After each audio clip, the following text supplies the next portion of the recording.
É um privilégio nós podermos compartilhar a palavra de Deus, que verdadeiramente, conforme fala no 119, versículo 105, é o quê? Lâmpada para os meus pés, é a tua palavra, e luz para os meus caminhos. Esta é a palavra do Senhor. Eu convido os irmãos a abrirem o livro do profeta Isaías, no capítulo 55,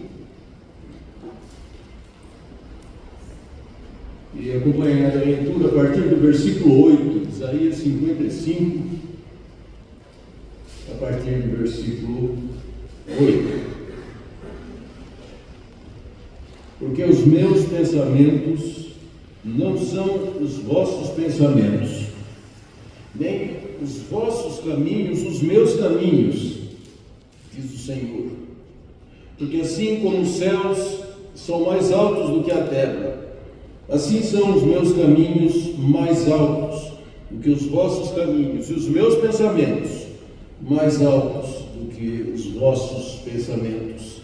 Porque assim como descem a chuva e a neve dos céus, e para lá não tornam, sem que primeiro reguem a terra, a fecundem e a façam brotar, para dar semente ao semeador e pão ao que come, assim será a palavra que sair da minha boca. Não voltará para mim vazia, mas fará o que me apraz e prosperará naquilo para que a designei. Até o versículo 11. Pai, agora nós te rogamos que tu possas estar dispondo nossas mentes e corações para recebermos o teu recado, a tua mensagem nesta hora. Em nome do Senhor Jesus. Amém. Quero inicialmente destacar para os irmãos algumas características desses registros proféticos que chamamos de maiores e menores. Os profetas maiores, Isaías, Jeremias, Ezequiel e Daniel, e os profetas menores, Oséias, Joel, Amós, Obadias, Jonas, Miqueias, Naum, Abacuque, Sofonias, Ageu, Zacarias e Malaquias. Por que maiores e menores? Será que os maiores têm mais importância do que os menores? Não. Damos esta denominação tão somente pelo registro, pela extensão do registro. Então vemos, por exemplo, que o profeta Isaías é composto de 1292 versículos. O profeta Jeremias, 1364 versículos. O profeta Ezequiel, 1273. E o profeta Daniel, apenas 357. Então, na ordem de extensão, seria o primeiro o profeta Jeremias, depois o profeta Isaías, Ezequiel e Daniel, pela extensão do seu registro. Nós observamos, segundo os historiadores, que o profeta Isaías foi registrado por volta do ano 750 antes do Senhor Jesus. O profeta Jeremias, 580 antes de Jesus Cristo, já um pouco mais próximo. O profeta Ezequiel, no ano 400 antes de Jesus Cristo. E o mais próximo é o profeta Daniel, ano 165 antes de Cristo. E outra particularidade que chama vossa atenção aqui sobre o profeta Isaías é que ele possui 66 capítulos. Interessante. Quantos são os livros da Bíblia? Quantos? 66. Velho Testamento? 39. O Novo Testamento? 27. 66. E a particularidade é que o livro do profeta Isaías, até o capítulo 39, os irmãos forem observar, fala a respeito daquilo que está mais ligado à velha aliança. Aquilo que aconteceu nos primórdios, quando Deus se revelou ao seu povo. E a partir do capítulo 40 até o final, são as profecias relativas à vinda do Senhor Jesus e à consumação dos séculos. Interessante isso, não é? E nós ainda chamamos a vossa atenção pelo fato de que Isaías é uma composição de diversos períodos da história do povo de Deus. Então, do capítulo 1 ao capítulo 39 é o período antes do exílio do povo de Deus, antes do exílio babilônico. O que significa isso? Vamos entender bem que algumas pessoas, e às vezes algumas traduções da Bíblia, dizem deportação do povo de Deus à Babilônia. Não é bem deportação nos termos atuais. O que é uma deportação? É quando uma pessoa ou um grupo de pessoas é mandado de volta aonde? Ao seu país de origem. Certo? Às vezes acontece isso aqui, né? Com brasileiros que vão a outros países e ali, por razões diversas, violações das regras de imigração, são mandados de volta para o Brasil. Então eles são deportados de volta ao seu país de origem, mas não é o caso aqui, não. Exílio é diferente, exílio é desterro. Ou seja, a pessoa é tirada do seu país e levada para uma terra estranha. Foi isso que aconteceu com o povo de Deus. Ele foi tirado da sua terra e levado à Babilônia, um cativeiro doloroso de 70 anos. Então, entre os capítulos 1 e 39, nós temos um período antes do exílio. Diversas palavras de advertência sobre a desobediência do povo. A segunda parte, entre os capítulos 40 e 55, foi no período exatamente durante o exílio, quando o povo estava cativo na Babilônia. E a última parte, dos capítulos 56 a 66, a parte pós-exílio, quando então o Senhor, através de Ciro, liberta o seu povo do cativeiro babilônico. Mas o que nós vamos estar considerando com os irmãos é a parte referente ao exílio. É o capítulo 55, que nós lemos a partir do versículo 8. Eu chamo ainda a vossa atenção para o capítulo 53, não vamos tratar aqui não, que é um capítulo crucial, principalmente porque vai de encontro ao pensamento do judeu ortodoxo. Sabem os irmãos que os judeus não aceitam a Jesus Cristo como Messias, a menos dos judeus messiânicos. Mas de uma forma geral, os rabinos tradicionais têm repulsa sobre essa declaração da palavra de Deus, já que não aceitam as Sagradas Escrituras do Novo Testamento. E o capítulo 53 é crucial para demonstrar, através do mensageiro Isaías, que Jesus é verdadeiramente o Messias anunciado e prometido ao Senhor. Mas nós vamos estar tratando aqui do capítulo 55, e fala a respeito da graça do Senhor.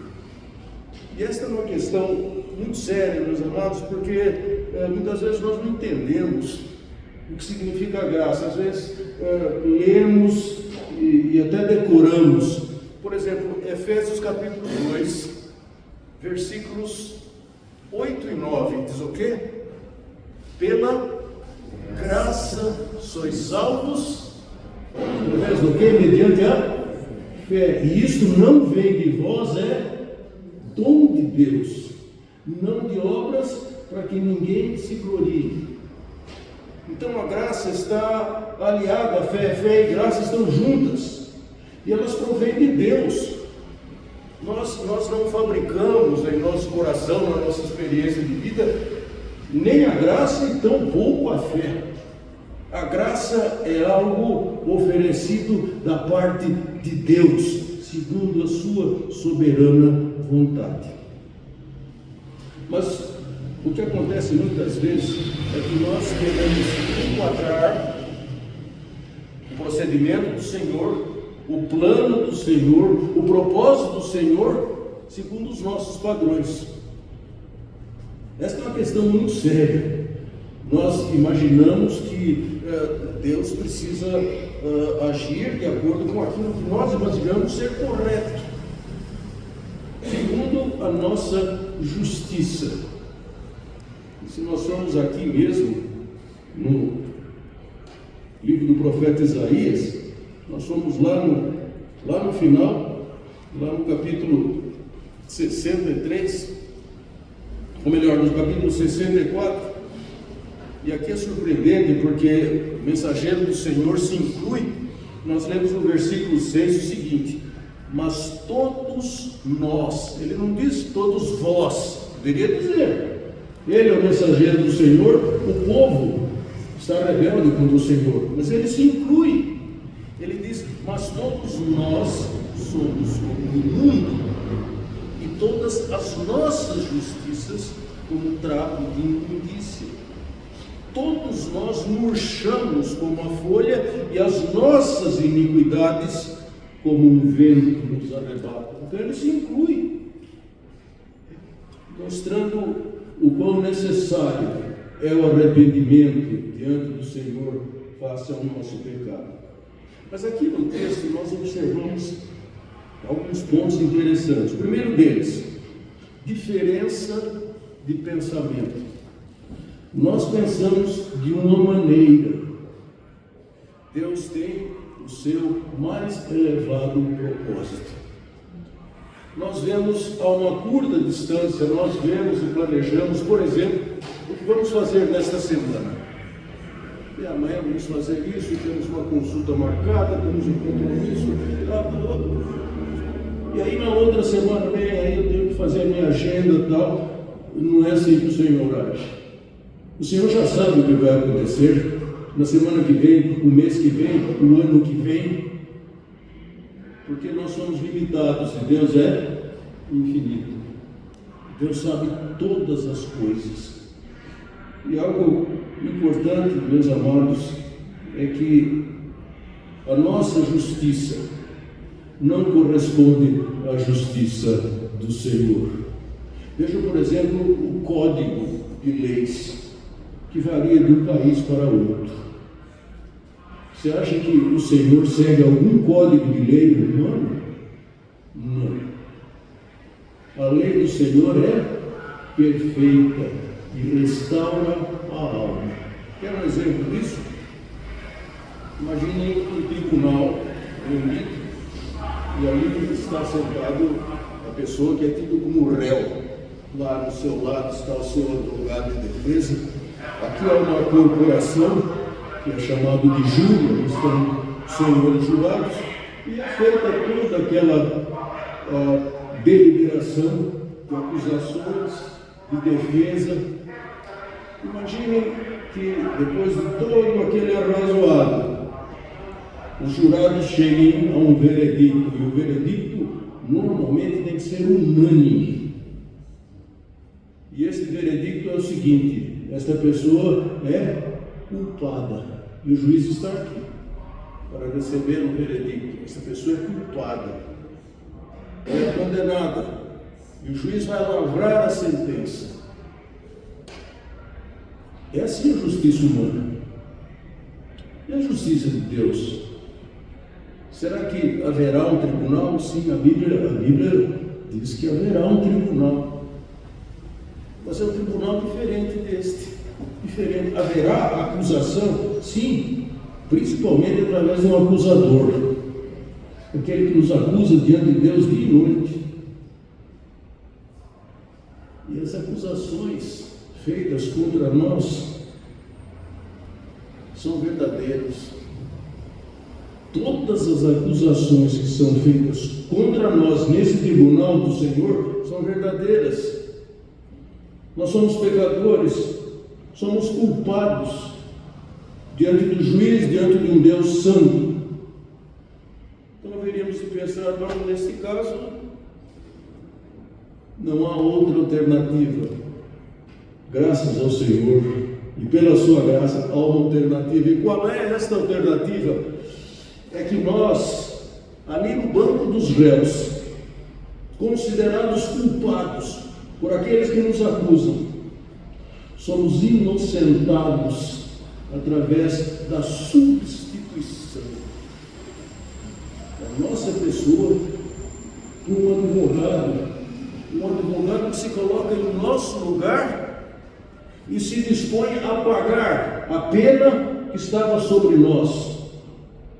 Capítulo 55 do profeta Isaías, capítulo 53, como nós mencionamos, está escrito assim: ele foi transpassado pelas nossas transgressões, versículo 5, moído pelas nossas iniquidades, o castigo que nos traz a paz estava sobre ele, e pelas suas pisaduras, ou seja, pelas suas feridas, nós somos sarados. Então esse é o tribunal de Deus, diferente do tribunal humano. Nós, culpados, somos inocentados quando temos como advogado, como nosso defensor, o Senhor Jesus. Então há uma diferença de pensamento. No registro do Novo Testamento, os irmãos conhecem, tenho certeza, o capítulo 20 do Evangelho de Mateus, a respeito da parábola dos trabalhadores na vinha. Se os irmãos forem observar, eu não vou ler aqui para não me estender, vão ver o seguinte, que o dono da vinha saiu para contratar trabalhadores. Então, primeiramente, contratou um grupo, estabeleceu o ganho, o salário, tudo certo, e viu que outros estavam desocupados durante o dia e foi contratando à medida que foram encontrando essas pessoas para trabalhar na sua vinha. Mas surpreendentemente nós vemos que chegou o grupo final para trabalhar 1 hora apenas no curso do dia. Depois ele chama ao seu empregado, está lá no capítulo 20 do Evangelho de Mateus, e diz o seguinte: vindo os da 1/10 hora, que corresponde mais ou menos 5 horas da tarde, no nosso relógio, o trabalho se findava às 6 horas da tarde, trabalharam 1 hora. Cada um desses recebeu 1 denário, que era o valor de um dia de trabalho. Ao chegarem aqueles primeiros, diz o Senhor Jesus, pensaram que receberiam mais, mas receberam 1 denário. Então você fala, mas isso não é certo. Onde está a justiça humana aí? Quem trabalhou mais tem que receber mais. Quem trabalhou menos recebe menos. É por hora, não é assim? Não, o Senhor não é assim, não. O Senhor é diferente. E nós vemos aqui que Jesus diz que o proprietário respondeu: vocês que estão reclamando, quanto vocês combinaram do seu salário? Eles disseram que 1 denário. Pois bem, aqui está 1 denário, conforme foi combinado. Agora, e se eu quero dar a esses últimos o mesmo que eu dei a vocês? Eu quero, é a minha vontade de dar a esses últimos o mesmo que eu havia combinado com vocês. Jesus Cristo acrescenta o seguinte: porventura não me é lícito fazer o que quero, o que é meu? Ou são maus os teus olhos porque eu sou bom? E Jesus conclui esse ensinamento dizendo assim: assim os últimos serão os primeiros serão os últimos, porque muitos são chamados, mas poucos os escolhidos. Então, há essa diferença de pensamento, meus amados. Vejam o caso do malfeitor na cruz, uma vida de crimes. E ali ele confessa que, juntamente com o seu companheiro, estava recebendo a punição que realmente merecia, não o Senhor Jesus. E naquele último suspiro de vida, ele se volta para o Senhor e diz: Senhor, lembra-te de mim quando vieres no teu reino. Jesus volta-se para ele e diz o quê? Hoje estarás comigo no paraíso. Aí nós paramos e pensamos, não está certo, não é justo isso. Aquele homem viveu uma vida desregrada. No último instante ele simplesmente disse, Senhor, lembra-te de mim. Ele sequer pediu para ser salvo, para ser liberto daquela situação. Ele disse, Senhor, lembra-te de mim. E Jesus o salvou. Esta é a graça inexplicável de Deus. Que coisa maravilhosa, que coisa extraordinária. Então a diferença de pensamentos, porque os meus pensamentos não são os vossos pensamentos, nem os vossos caminhos, os meus caminhos, diz o Senhor. Segundo aspecto, versículo 9 diz assim, porque assim como os céus são mais altos do que a terra, assim são os meus caminhos mais altos do que os vossos caminhos, e os meus pensamentos mais altos do que os vossos pensamentos. Segundo aspecto que eu destaco, os irmãos, aqui é o seguinte: os propósitos inatingíveis do Senhor aos nossos olhos. O pastor citou aqui a questão do chamamento do apóstolo Paulo.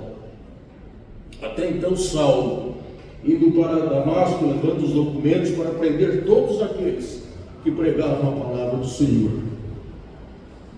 E ali Jesus o encontrou no caminho de Damasco. Quem é que poderia imaginar que aquele homem cruel, perseguidor, iria se tornar o maior missionário de toda a história da igreja cristã? Este é para mim um instrumento escolhido. Eu pergunto aos irmãos, será que esta escolha de Deus foi equivocada? Não, não foi não. Porque Paulo era uma pessoa preparada, instruída, poliglota, e Deus o separou para este ministério, e esse ministério foi cumprido. Se você for lá no capítulo 4 da segunda carta de Paulo a Timóteo, você vai ver essa declaração dos últimos momentos de vida. O apóstolo Paulo, quando escreve a Timóteo, ele diz assim: eu te ordeno, Timóteo, perante Deus e Cristo Jesus, que há de julgar vivos e mortos pela manifestação do seu reino. Prega a palavra, insta, quer seja oportuno, quer não, corrige, repreende, exorta com toda longanimidade, ou seja, com toda calma, com toda paciência. Há muito servo de Deus que é impaciente.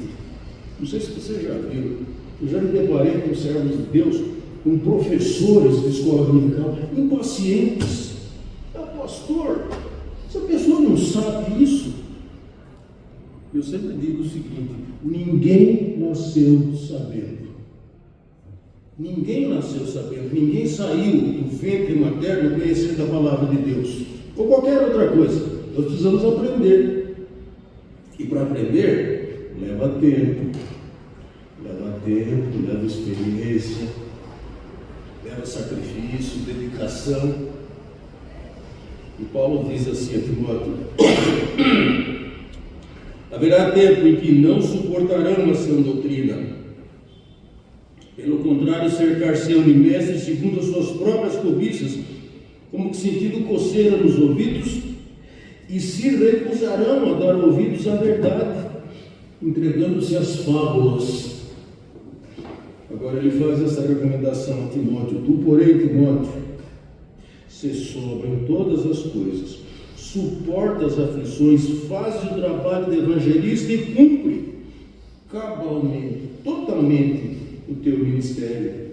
Quanto a mim, ele diz: olha, eu já estou sendo oferecido por libação, ou seja, por sacrifício.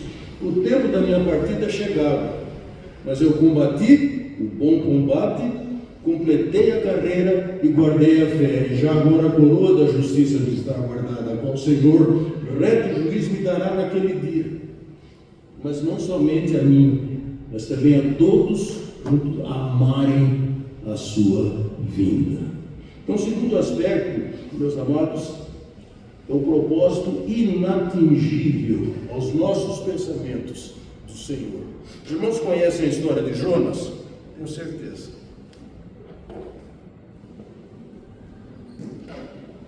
O Senhor chama Jonas para pregar a palavra aos ninivitas. Ele diz: olha, 40 dias eu vou destruir essa gente, então você vai e prega. Jonas para aos ninivitas. Jonas pensa: não está certo isso. Jonas tem o seu padrão de justiça própria. O que ele faz? Ele vai para Jope, pega uma embarcação e vai na outra direção, para Tarsis, direção à Espanha. Os irmãos conhecem a história. O Senhor chama que seja uma baleia, um grande peixe, para tragar Jonas. E ali, naquela situação de tremenda angústia, imagina os irmãos, escuridão, umidade, que coisa terrível. Jonas ora ao Senhor. E o Senhor faz com que aquele peixe, aquela baleia, coloque Jonas de volta na praia. O Senhor volta-se a Jonas e vai: Jonas, vai a Nínive e prega. Aí Jonas vai. Eu faço uma observação aqui, meus amados. Muitas vezes, para nós sermos obedientes à palavra do Senhor, nós temos que levar uma chibatada. Aí nós acordamos. Não temos que fazer o que o Senhor manda. É difícil, mas... E aí Jonas foi. E qual foi o resultado? Os irmãos conhecem a história. Os ninivitas se arrependeram, inclusive o seu monarca, o seu rei, vestiu-se de pano de saco e cinza, arrependeu-se profundamente. Você poderia pensar assim, né? Você conhece a história. Ah, mas Jonas ficou feliz então, né? Funcionou, o meu trabalho valeu a pena. Essas pessoas se converteram, não. Para nossa surpresa, eu vou chamar a sua atenção, no final do livro do profeta Jonas, nós lemos o seguinte: com isso desgostou-se, capítulo 4, desgostou-se Jonas extremamente e ficou irado. Jonas ficou irado e orou ao Senhor e disse: Senhor, não foi isso que eu disse, estando ainda na minha terra? Por isso é que eu me adiantei e fugi para Tarsis, pois sabia que és Deus clemente, misericordioso, tardio em irar-se, grande em benignidade, e que te arrependes do mal. Eu sabia, Senhor, eu sabia o que o Senhor estava pretendendo fazer com essa gente ruim. Portanto, Senhor, eu peço: ó, tira a minha vida. É melhor morrer do que viver. Olha só, meus irmãos. Olha o padrão humano. Esse homem deveria ser grato a Deus. Esse homem deveria estar exultante de alegria. Não, ele está irado. Esse povo não merece, Senhor, de jeito nenhum. Como é que o Senhor vai salvar esse povo? O Senhor diz a Jonas: é razoável essa tua ira? É justificável essa tua ira? E Jonas saiu, foi embora da cidade, ficou longe dela. Diz o texto que ele ficou ao oriente de Nínive, e ali ele repousou-se sob o sol calcicante em uma planta que lhe trazia sombra. Os irmãos conhecem a história. Deus enviou ali um verme que destruiu aquela planta, e Jonas ficou muito aborrecido. E Deus diz o seguinte: tens compaixão da planta, que não te custou trabalho, a qual não fizeste crescer, que numa noite nasceu, numa noite pereceu. Não é eu de ter compaixão da grande cidade de Nínive, em que há 120.000 pessoas que não sabem discernir entre a mão direita e a mão esquerda, também muitos animais. Então, meus amados, a visão que nós temos muitas vezes é equivocada. E lá no capítulo 20, melhor, capítulo 12 do Evangelho de Mateus, nós temos uma outra declaração surpreendente a esse respeito. Quando Jesus é indagado para que mostrasse ali, fizesse ali um sinal, e ele diz: olha, uma geração má, adúltera, capítulo 12, versículo 39, pede um sinal, mas nenhum será dado senão do profeta Jonas. Porque assim como Jonas esteve 3 dias e 3 noites no ventre do grande peixe, assim o Filho do Homem estará 3 dias e 3 noites no coração da terra. O que surpreende é o que é dito depois, no versículo 41. Jesus diz assim: ninivitas se levantarão em juízo com esta geração e a condenarão, porque se arrependeram com a pregação de Jonas. Então aqueles ninivitas foram salvos com a pregação de Jonas. Aí você vai na sequência: Jonas, Miqueias, o livro seguinte é Naum. Jonas, Miqueias, Naum. Entre Jonas e Naum, mais ou menos 150, 160 anos. Quando você abre o livro do profeta Naum, o que está escrito lá? Sentença contra Nínive.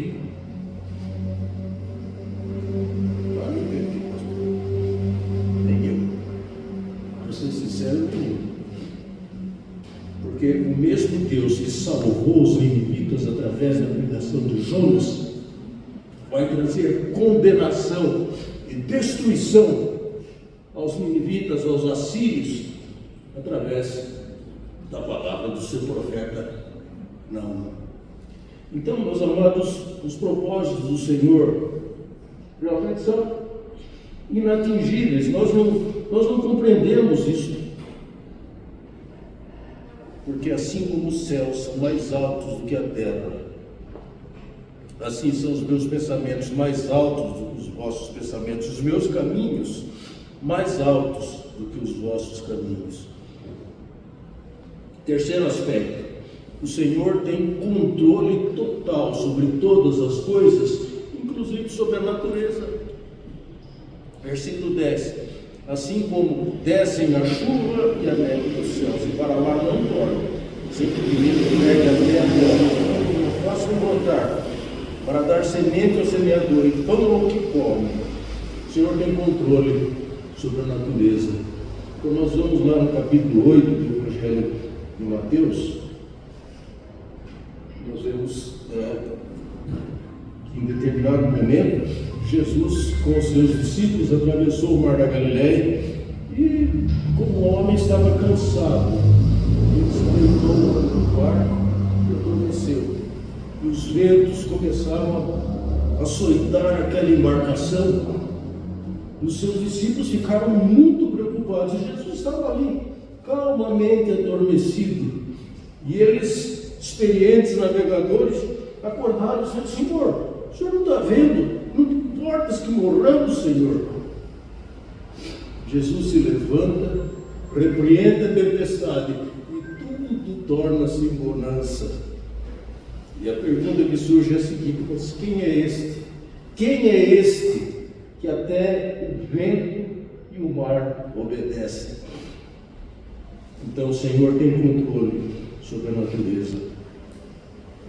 Agora o versículo 11 diz assim: assim será a palavra que sair da minha boca, não voltará para mim vazia, mas fará o que me apraz e prosperará aquilo para que a designei. Fará aquilo que me apraz, ou seja, aquilo que me agrada. Meus amados, nós precisamos entender que a vontade do Senhor é muitas vezes inescrutável. Nós não compreendemos, mas é a vontade do Senhor. Agora, como nós fazemos então para estarmos mais próximos à vontade do Senhor? Os irmãos conhecem o que Paulo registra aos Romanos, lá no capítulo 12 da sua carta. Ele diz assim: rogo-vos, pois, irmãos, pelas misericórdias de Deus, que apresenteis os vossos corpos por sacrifício vivo, santo e agradável a Deus.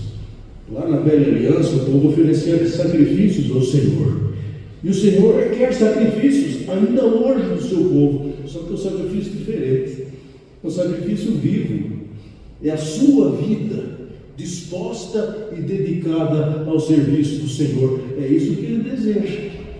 Ele deseja você por inteiro, como um sacrifício vivo, santo e agradável. O versículo 12 diz o quê? E não vos conformeis com este mundo, mas transformai-vos pela renovação do vosso entendimento. É isso que muitas vezes nos falta, nós não renovamos o nosso entendimento, nós nos enquadramos em determinadas normas e queremos que o Senhor se encaixe nela. Não, o Senhor não se encaixa em nenhuma norma humana. Nós é que precisamos aprender qual é a boa, agradável e perfeita vontade de Deus. Assim será a palavra que sair da minha boca. Não voltará para mim vazia, mas fará aquilo que me apraz e prosperará para aquilo que a designei.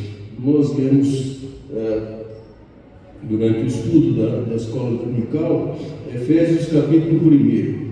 Você pode compreender o que está escrito aqui? Eu convido para que você novamente abra a sua Bíblia e acompanhe comigo, Efésios capítulo 1. Vou ler a partir do versículo 3. Diz assim: bendito o Deus e Pai do nosso Senhor Jesus Cristo, que nos tem abençoado com toda sorte de bênção espiritual nas regiões celestiais. Agora preste atenção, versículo 4. Assim como nos escolheu nele antes da fundação do mundo para sermos santos e irrepreensíveis perante ele. Como nos escolheu antes da fundação do mundo? Eu não entendo isso. Eu também não sei explicar, meus amados, mas a Bíblia diz isso. Deus nos escolheu, Deus nos chamou antes que houvesse mundo. Nós não entendemos, nós não temos alcance. Os pensamentos do Senhor são mais elevados do que o nosso. Então não é para você entender, é para você crer firmemente na palavra de Deus. Eu vou dar só mais um exemplo para você. Lá no capítulo 9 de Romanos, fala a respeito dos gêmeos, Esaú e Jacó. Capítulo 9 de Romanos diz assim, versículo 11: e não eram ainda os gêmeos nascidos, nem tinham praticado o bem ou o mal, para que o propósito de Deus quanto à eleição prevalecesse não por obras, mas por aquele que chama. Já lhe fora dito a ela, a mãe Rebeca: o mais velho será servo do mais moço. Como está escrito: amei a Jacó, porém me aborreci, rejeitei a Esaú. E agora? Como é que nós entendemos isso? Mas, pastor, não é coerente isso, não é justo. Eu já ouvi pessoas dizerem isso. Pastor, não é justo. Eles não tinham nascido ainda. Como é que Deus escolhe a Esaú, a Jacó, e rejeita Esaú? Não está certo isso, não. Qual é o padrão humano? Nós precisamos ver primeiro as ações, as obras, para depois termos o julgamento final, o juízo final. Não é assim? Não sei aqui quantas pessoas já fizeram entrevistas de trabalho, entrevistas de emprego. Aí você leva o seu currículo lá, a sua lei, tal, a sua experiência, e aí começa a fazer uma porção de perguntas, né? Com que objetivo? Para ver se você é qualificado para o cargo, para o trabalho. Você já imaginou se o Senhor fosse fazer isso conosco? Se nós somos qualificados a entrarmos no seu reino? Ninguém passaria no teste. Então o critério do Senhor é diferente, é pela graça. Meus amados, Deus nos amou. Inexplicavelmente, Deus nos amou. E nós não temos que discutir. Nós não somos melhores do que ninguém. Deus nos amou, Deus nos chamou, Deus nos trouxe aqui esta noite para ouvir a sua palavra e para que você nunca se esqueça de que o padrão de conduta do Senhor, através da sua graça, é completamente diferente do nosso. Louvado seja o Senhor. Que as nossas vidas, meus amados, sejam verdadeiramente de gratidão e de reconhecimento por tudo aquilo que o Senhor tem feito. Assim será a palavra que sair da minha boca, não voltará para mim vazia, mas fará o que me apraz e prosperará para aquilo para o qual a designei. Que Deus nos abençoe e que Deus faça com que as nossas vidas sejam verdadeiramente a Ele um sacrifício vivo, santo e agradável.